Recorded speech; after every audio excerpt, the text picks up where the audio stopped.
Nous sommes en direct avec Manuel Bompard, coordinateur national de la France Insoumise, député de Marseille.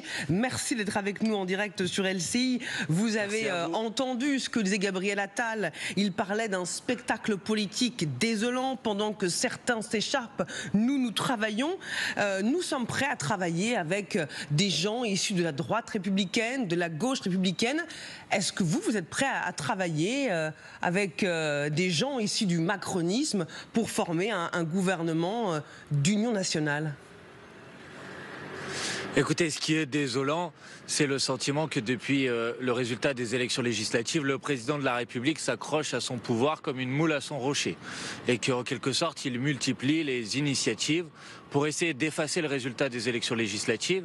Et il refuse toujours de se tourner vers le nouveau Front populaire qui est arrivé en tête au deuxième tour des élections législatives pour nous demander de former un gouvernement. C'est ce qu'il devrait faire s'il respectait les institutions, et c'est ce qu'il devrait faire pour nous permettre effectivement de composer un gouvernement. Quant à votre question, il est évident que nous avons été élus sur un programme, que ce programme il contient des transformations très profondes pour le pays, pour le pouvoir d'achat, l'augmentation des salaires, l'abrogation de la réforme des retraites, la mise en place d'une taxe sur les superprofits, et que l'ensemble de ces mesures sont des mesures qui ont été rejetées par les macronistes dans la mandature précédente. Et donc il est évident que pour que ces mesures puissent voir le jour, ça ne se fera pas dans une forme de coalition dans laquelle participeraient les partisans du président de la République. Manuel Bompard, vous dites le président s'accroche à son pouvoir, mais de son côté, la gauche déchire, ne parvient pas à se mettre d'accord, ce qui fait même dire à François Ruffin que l'absence d'accord à gauche donne raison à Emmanuel Macron et fait le jeu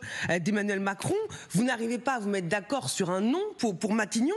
Est-ce que ça veut dire que ce nouveau Front populaire, il a déjà explosé en vol ?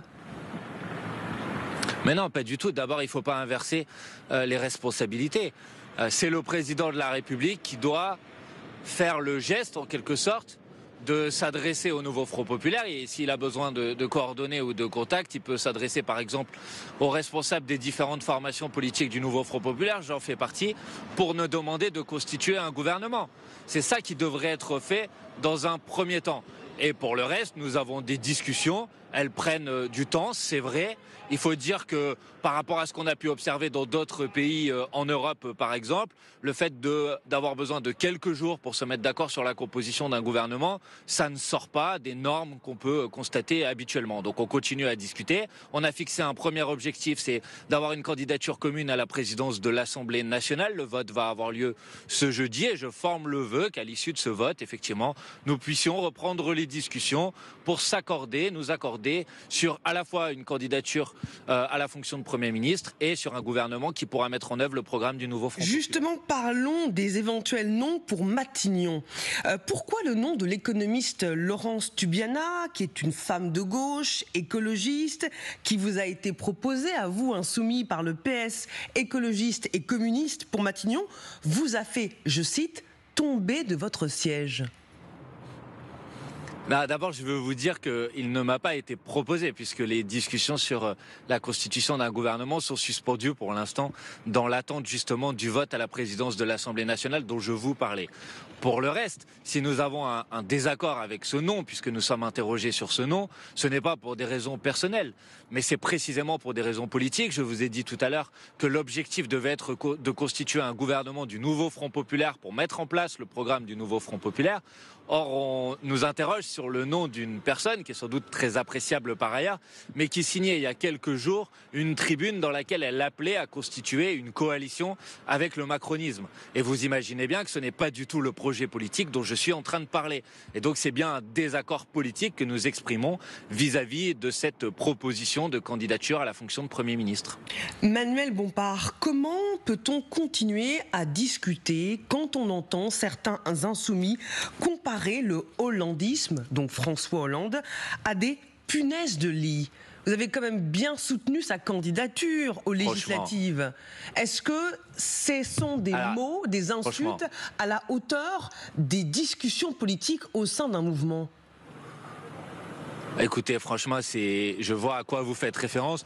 Je crois que c'est une plaisanterie. Vous avez le droit de considérer qu'elle n'est pas de bon goût. C'est votre droit. Mais honnêtement, je pense qu'il ne faut pas lui donner une autre signification politique qu'un bon mot sur un sujet. Bref, je mets ça de côté. Honnêtement, ça ne me paraît pas être le plus important aujourd'hui. Non, personne n'a comparé le président de la République à une punaise de lit. Il a été fait écho du hollandisme, pas de personne, mais d'un courant politique. Encore une fois, vous en pensez ce que vous voulez, mais honnêtement, ça me paraît pas être le sujet central. Le sujet central, c'est de faire en sorte qu'on puisse avancer. Moi, je me demande comment la gauche peut se mettre d'accord pour être prêt à pouvoir gouverner le pays. Écoutez, je vais terminer ma phrase si vous voulez bien. Je vais terminer ma phrase si vous voulez bien. Je vous en prie. Je pense que l'objectif qui nous est posé aujourd'hui, c'est comment on est en capacité de effectivement conclure les discussions qui sont en cours.